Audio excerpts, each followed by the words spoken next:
Magandang gabi mga kaibigan. Maligayang pagdating sa mga kwentong aswang, ang tahanan ng mga kwentong gigising sa inyong takot at magpapadilat sa inyo hanggang madaling araw. Bago tayo magsimula, siguraduhin komportable na kayo. Patayin ang ilaw, isuot ang inyong earphones, at huwag munang lilingon kapag may narinig kayong kaluskos sa inyong likuran.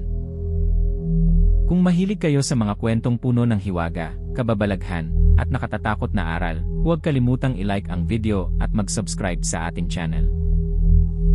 I-share din ito sa kaibigan nyong matapang daw, ngunit natutulog na nakabukas ang ilaw. Ang kwentong maririnig nyo ngayon ay nagsimula sa isang baryong Siam na gabing hindi nasilayan ng araw. Sa Baryo Balangao, ang ulan ay hindi lamang bumabagsak mula sa langit. Tila may mga daliring malamig na kumakatok sa bawat bubong, naghahanap ng pintuang mabubuksan. Pagsapit ng hating gabi, umaahon mula sa lumang sementeryo ang mga kabaong. Sa loob ng mga iyon ay may mga patay na marunong tumawag sa pangalan ng susunod nilang isasama. Isang antingero ang dumating upang wakasan ang sumpa. Ngunit bawat paggamit niya ng kapangyarihan ay may kabayaran, 1 taon mula sa sarili niyang buhay. Huminga ng malalim at makinig. Ito ang kwento ng ang antingero at ang Siam na gabi ng walang tigil na ulan. Noong unang gabi, inakala ng mga taga-Balangao na karaniwang bagyo lamang ang paparating. Walang malakas na hangin. Walang kidlat. Ngunit ang ulan ay makapal, malamig, at may mapulang putik na tila nanggaling sa ilalim ng lupa. Pagsapit ng 3 gabi, umapaw ang ilog. Sa 5 gabi, nalunod ang mga palayan. Sa 7 gabi, nawala ang 3 mangingisda. At sa 8 gabi, nakita ng mga tao ang unang kabaong na lumulutang sa gitna ng kanilang kalsada. Sa umaga ng 9 na araw, tumawid sa lumang tulay ang 2 lalaking basang-basa mula ulo hanggang paa.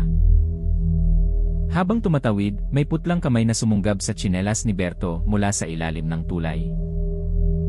Kuya Dario, kunin ba natin? Kung gusto mong isuot ang tsinelas na kinakagat ng bangkay. Kumalog ang tulay. Isang malakas na agos ang sumalpok sa mga haligi, at nabiyak ang sahig na kawayan sa harap nila. Tulong!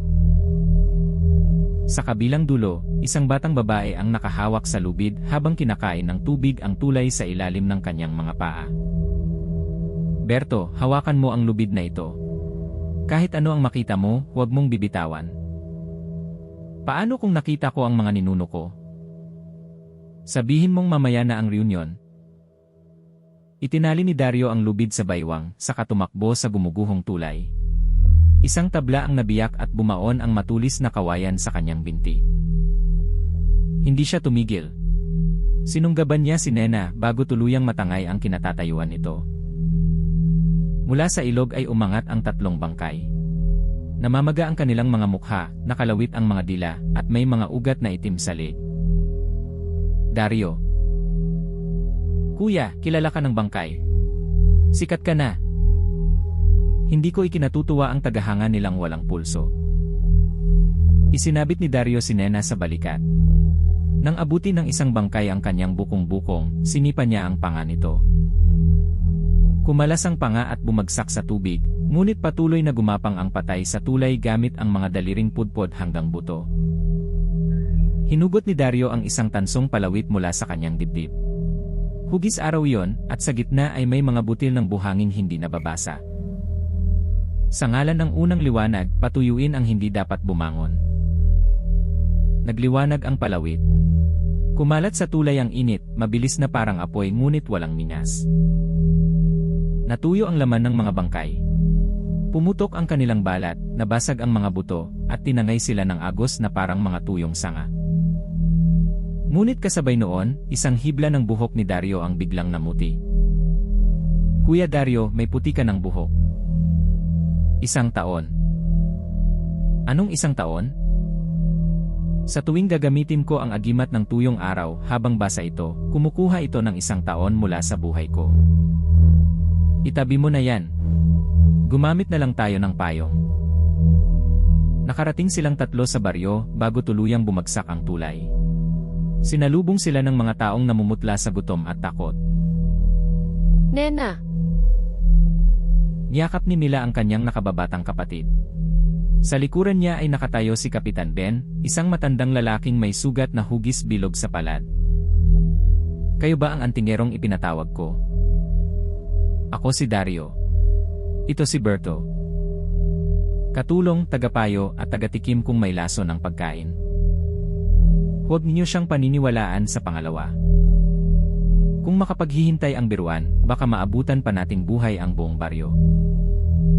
Dinala sila ng kapitan sa bulwagan. Doon ay nakahilera ang 9 na pamilyang nawalan ng mahal sa buhay. Sa sahig ay nakapatong ang isang takip ng kabaong na puno ng gasgas. Sa gitna nito ay nakaukit ang pangalan ni Mila. Kagabi may kumatok sa aming pinto. Boses ng namatay naming ama ang narinig namin. Tinatawag niya si ate. Sabi niya, malamig daw sa ilalim at kailangan niya ng kasama. Binuksan ba ninyo ang pinto? Hindi. Pero kaninang umaga, nasa harap na namin ang takip na iyan. Naniniwala ang mga tao na si Luningning ang gumagawa nito. Sino si Luningning? Isang hilot na nalunod 25 taon na ang nakaraan. Bago siya namatay, isinumpa raw niya ang balangaw. At naniwala kayong naghintay siya ng 25 taon bago gumanti. May mga galit na marunong maghintay. May mga sinungaling din. Tumingin si Dario sa sugat sa palad ng kapitan. Biglang itinago ng matanda ang kamay sa kanyang likuran. Bago makapagtanong si Dario, dumating ang isang hukot na matandang may tungkod na yari sa sungay ng kalabaw. Huli na kayo. Sa gabing ito kukunin ng nalunod na babae ang ika-9 na kaluluwa. Si Apocelo ang matagal nang gumagabay sa baryo. Siya lamang ang nakapagpigil sa baha noong mga nakaraang taon. Dario, narinig ko ang pangalan mo. Bata ka pa para magsayang ng buhay sa sumpang hindi mo kayang talunin. At matanda na kayo para maniwala agad sa kwentong walang ebidensya. Inatan mo ang dila mo. Maraming matapang ang nalunod na nakabuka ang bibig. Kaya pala tahimik ang mga isda. Lumingon sa kanya si Apocelo. Napatago si Berto sa likod ni Dario, ngunit sumilip pa rin siya na parang batang nahuling nagnanakaw ng mangga. Iminungkahi ni Apocelo na ialay si Mila sa ilog bago maghating gabi. Tumutol si Dario at inutusan ang lahat na manatili sa bulwagan. Budburan ng asin ang mga bintana. Maglagay ng bawang sa mga pintuan. Huwag sasagot kapag tinawag ang inyong pangalan mula sa labas. Pagsapit ng hating gabi, namatay ang lahat ng lamparan ng sabay-sabay. Isang katok ang narinig sa pinto. Sinundan niyo ng 2, 3, hanggang dumagundong ang buong gusali sa daan-daang kamay. Mila, anak, buksan mo ang pinto. Tatay, Hindi na iyan ang tatay mo. Nena, sabihin mo sa ate mo na palabasin ako. Umiyak si Nena. Mula sa ilalim ng sahig, may mga daliring maputla at namamaga na nagsimulang sumungaw sa pagitan ng mga tabla. Kuya Dario, nakalimutan mong asinan ang sahig. Sino ang nag-utos sa iyong bantayan iyon? Ang mahalaga, alam na natin kung sino ang may kasalanan. Pumutok ang sahig. 10 bangkay ang umakyat, tumutulo ang putik at tubig mula sa mga bibig nilang puno ng maliliit na linta. Sinugod ng unang bangkay si Mila. Hinarang ni Dario ang braso nito gamit ang itak na may ukit na dasal. Bumuka ang tiyan ng patay ng tamaan ng talim. Sa halip na dugo, maitim na tubig at buhay na uod ang bumuhos sa sahig. Sinunggaban ng 2 si Dario sa leg. Ibinaon nito ang mga kuko sa kanyang balikat hanggang mapunit ang balat at tumulo ang dugo sa damit. Bitawan mo ang kuya ko, mabaho kang pasahero. Hinampas ni Berto ng bangko ang ulo ng bangkay. Nabaon ang mukha nito sa dibdib, ngunit patuloy itong kumapa at muntik nang mahawakan ang kanyang ilong. Kuya, nasira ko yata lalo. Sa unang pagkakataon, tama ka. Umalinggaw ang sigaw mula sa labas. Bumigay ang pinto at pumasok ang isang kabaong na inaanod ng tubig. Bumukas ang takip. Nasa loob ang nawawalang mangingisda, ngunit ang mga mata nito ay tinahi ng hibla ng abaka at ang dibdib ay may tandang bilog. Hindi ito sumpa ng isang nalunod na kaluluwa. Ritual ito ng isang buhay na antingero. Sumalakay ang mga bangkay ng sabay-sabay. Hinawakan ni Dario ang agimat ng tuyong araw. Huwag! Isang taon na naman iyan. Kapag hindi ko ginamit, wala ng taong mabubuhay para magbilang ng taon ko. Liwanag na inilibing ng ulap, bumalik ka at sunugin ang tali ng mga patay. Sumabog ang gintong liwanag. Nangisay ang mga bangkay.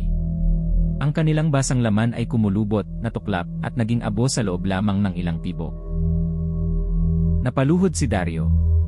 Dumami ang puti sa kanyang buhok, at lumalim ang guhit sa paligid ng kanyang mga mata. Dario, ang balikat mo. Sugat lang ito. Sugat na parang sinubukang buksan ng bangkay ang balikat mo gamit ang lata. Isang aninong babae ang lumitaw sa nasirang pinto. Basa ang mahabang buhok, may lubid sa leg, at pasan ang isang maliit na supot na yari sa puting tela. Luningning! Nagsigawan ang mga tao. Ngunit itinaas ng kaluluwa ang kamay at itinuro si Mila. Sa ilalim ng kanyang higaan.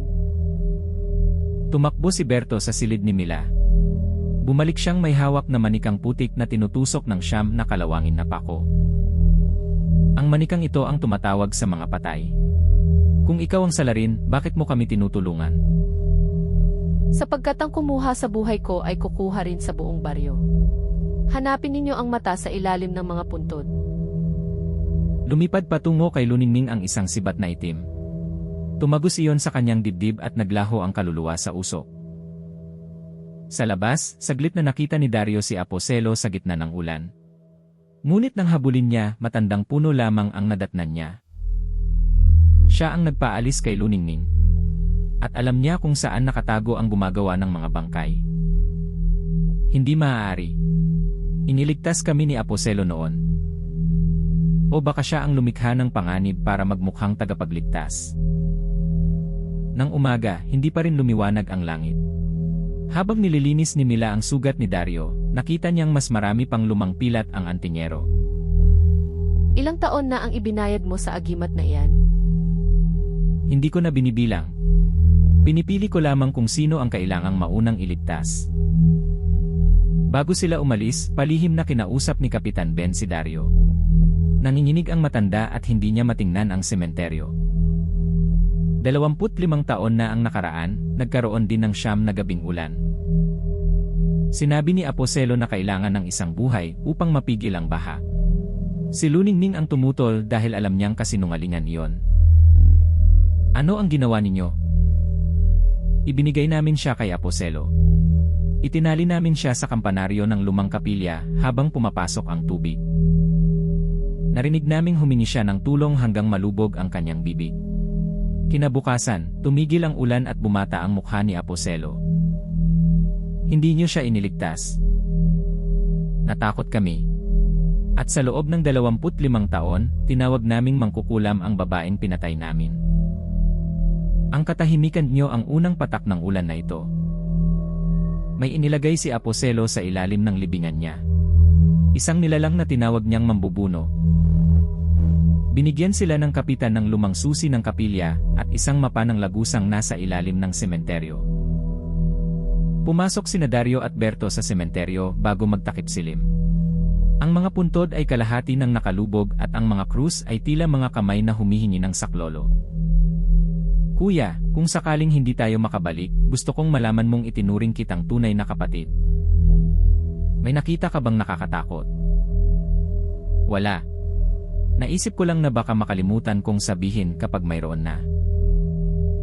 Sa puntod ni Luningning may malaking bilog na butas.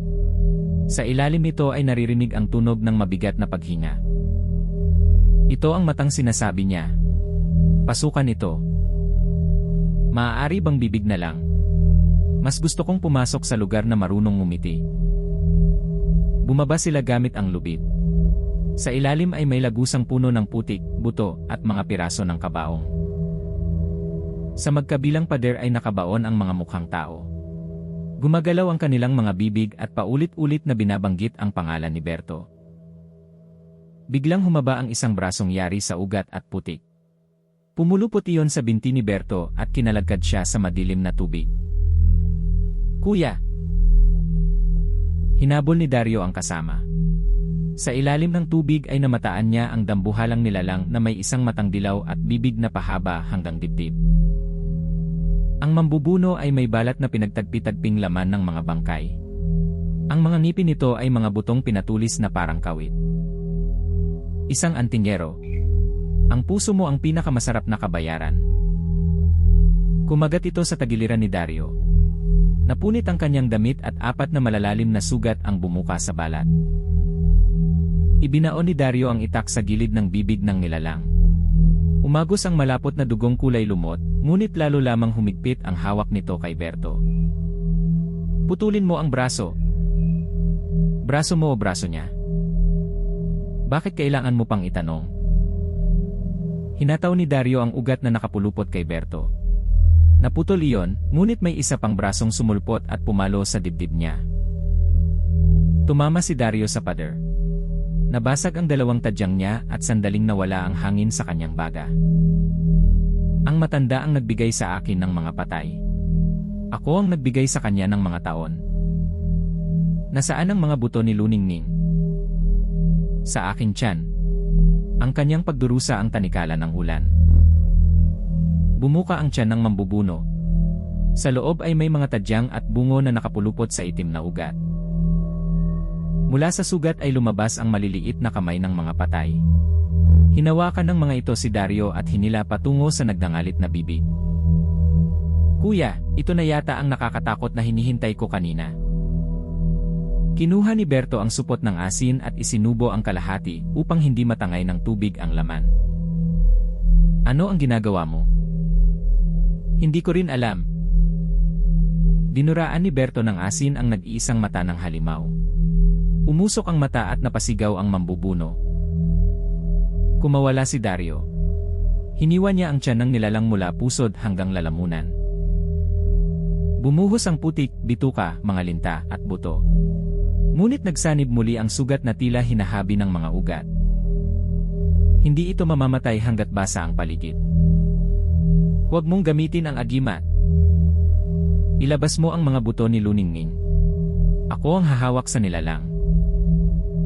Hinawakan ni Dario ang agimat ng tuyong araw sa 2 pagkakataon.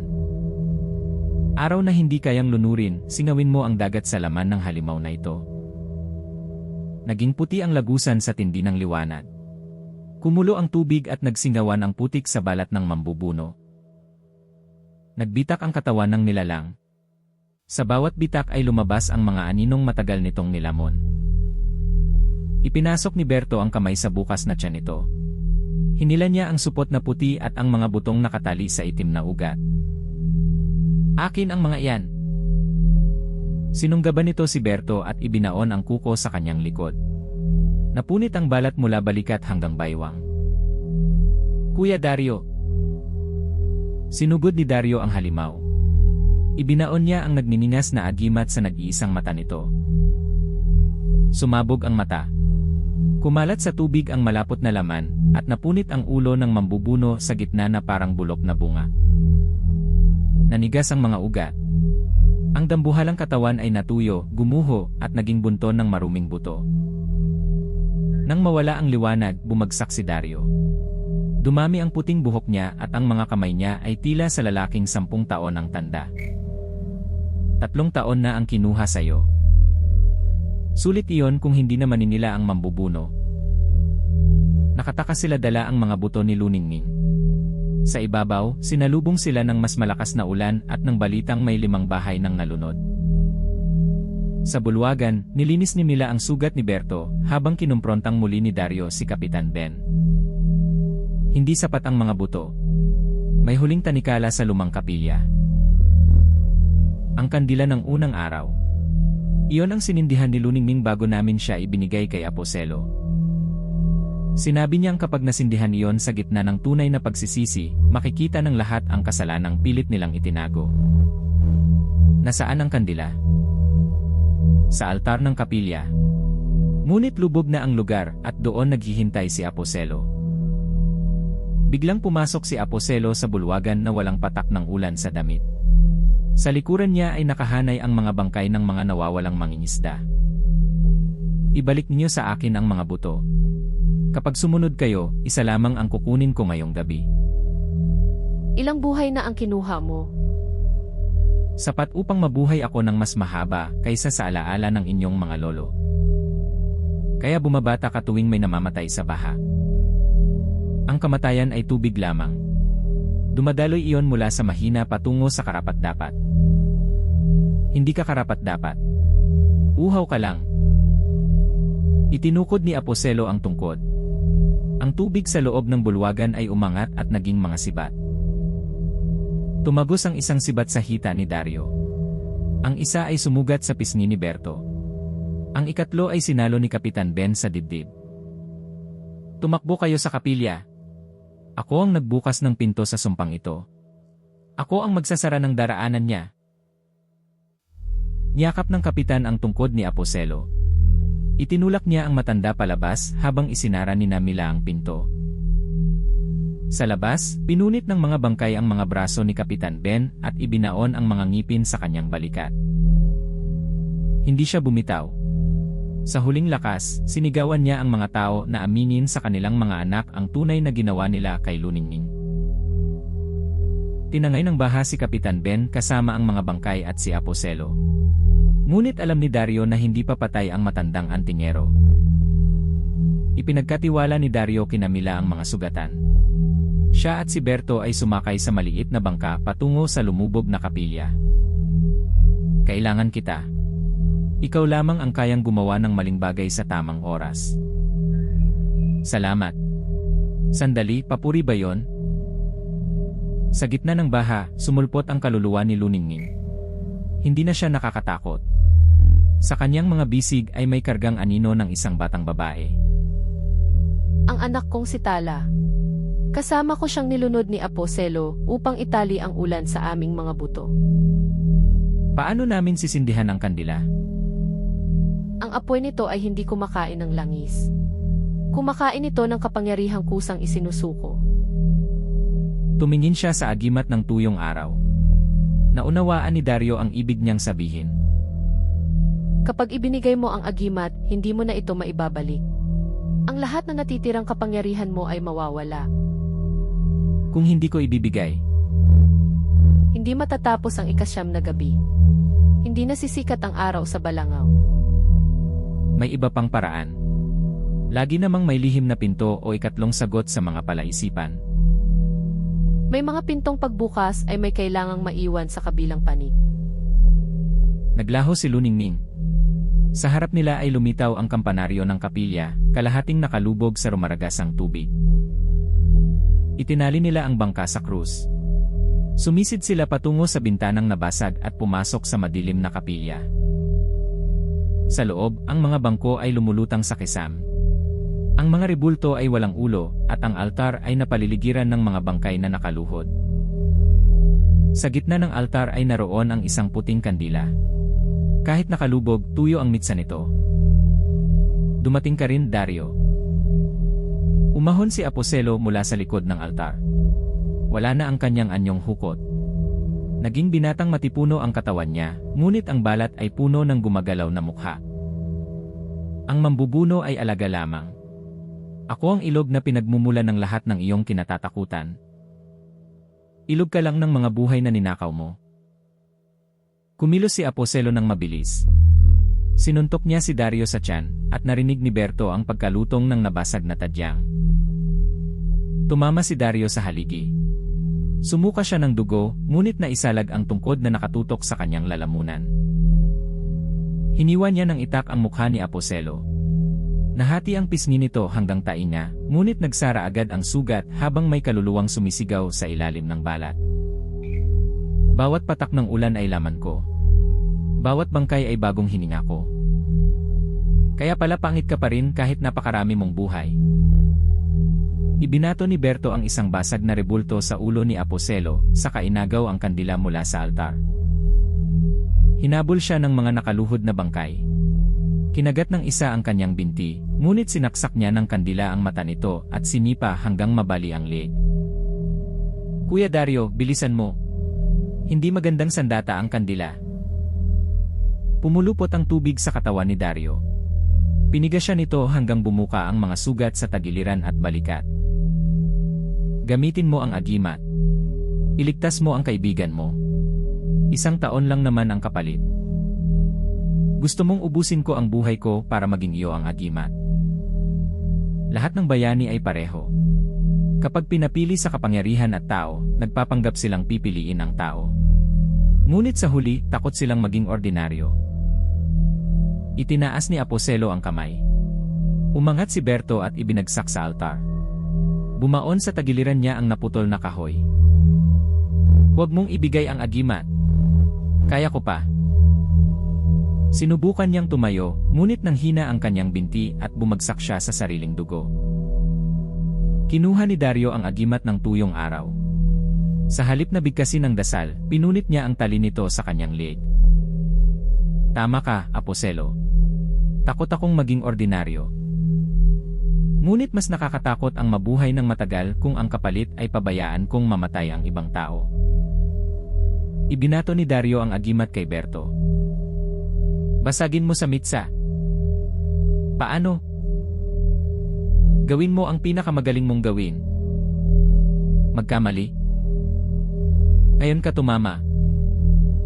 Inilapag ni Berto ang agimat sa altar at hinampas iyon ng kandila. Walang nangyari sa unang palo.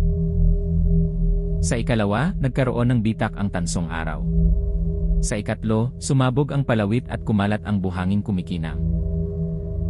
Lumapag ang mga butil sa mitsa. Sumindi ang kandila ng unang araw sa ilalim ng tubig. Hindi. Nagliwanag ang buong kapilya. Ang katawan ni Aposelo ay biglang tumanda. Nalagas ang buhok niya, natuyo ang balat, at bumaluktot ang mga buto sa bigat ng daan-daang taon. Ngunit hindi siya bumagsak. Lumaki ang katawan niya, pumutok ang likod, at lumabas ang mga ugat na itim na parang dalamay. Ang bawat ugat ay may nakakabit na mukha ng kaluluwang ninakaw niya. Nagsisigawan ang mga iyon habang hinahampas niya ang mga haligi. Kung hindi ako mabubuhay, ililibing ko kayong lahat sa ilalim ng tubig. Sinugod niya ang kandila. Hinarang siya ni Dario, ngunit wala na ang lakas ng agimat sa kanyang mga kamay. Tinamaan siya ng galamay sa mukha. Napunit ang kanyang kilay at bumuhos ang dugo sa isang mata. Isa pang palo ang dumurog sa kanyang balikat. Lumaylay ang kaliwang braso niya at halos mawalan siya ng malay sa sakit. Dario! Bumangon si Berto kahit nakabaon pa ang kahoy sa tagiliran. Hinila niya ang lubid ng lumang kampana. Umalinggaw ang unang kampana matapos ang 25 taon. Sa bawat tunog, umuuga ang mga ugat sa katawan ni Aposelo. Pangalawang hila. Nabiyak ang sahig.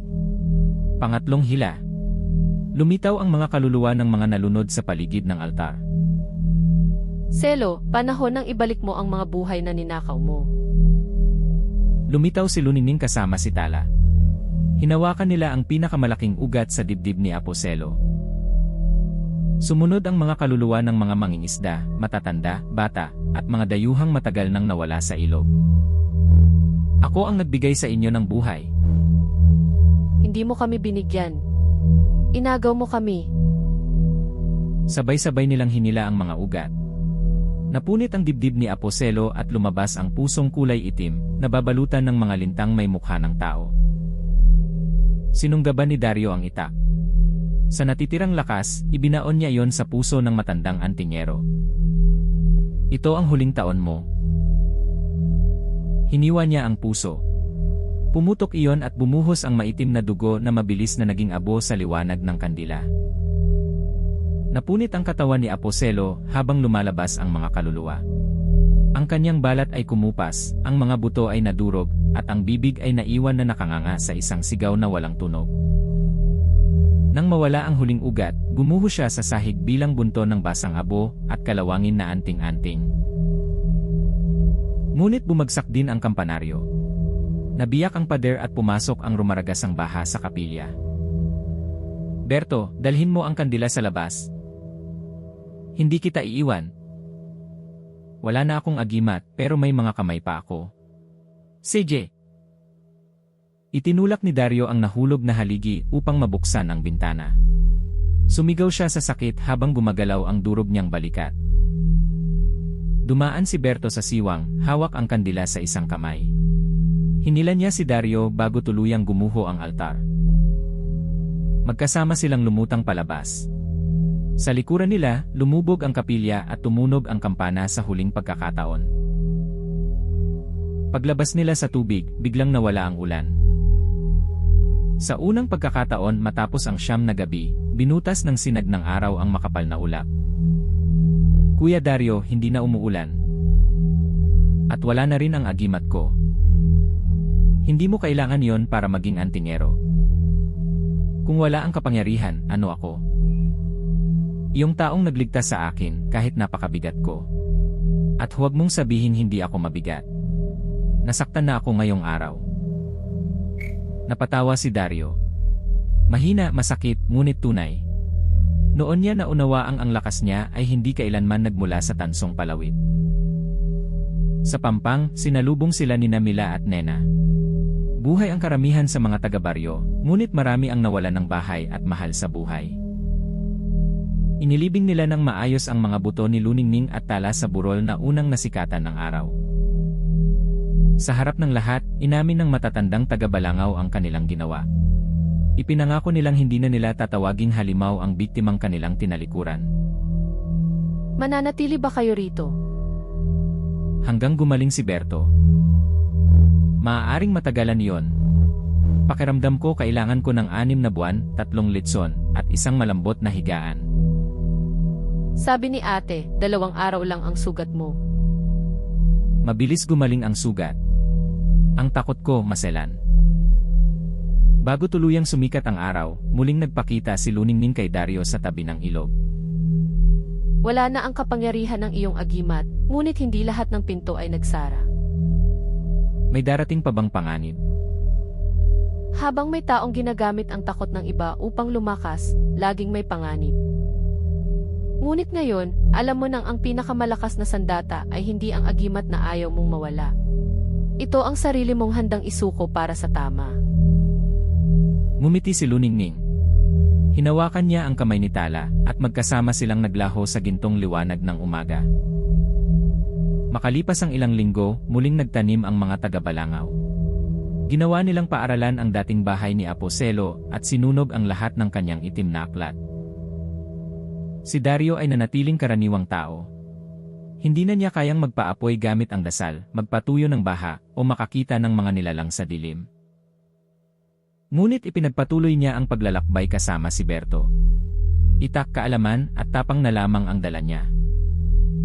Kuya Dario, sigurado ka bang kaya pa nating lumaban sa aswang nang wala ang agimat? Hindi. Mabuti. Akala ko ako lang ang walang tiwala sa atin. Kaya natin malalaman sa susunod na baryo.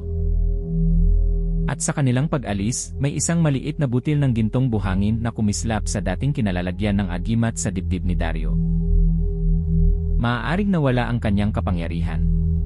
O maaaring natutulog lamang ito, naghihintay sa araw na muling kakailanganin ng isang ordinaryong tao na gumawa ng hindi pangkaraniwang sakripisyo.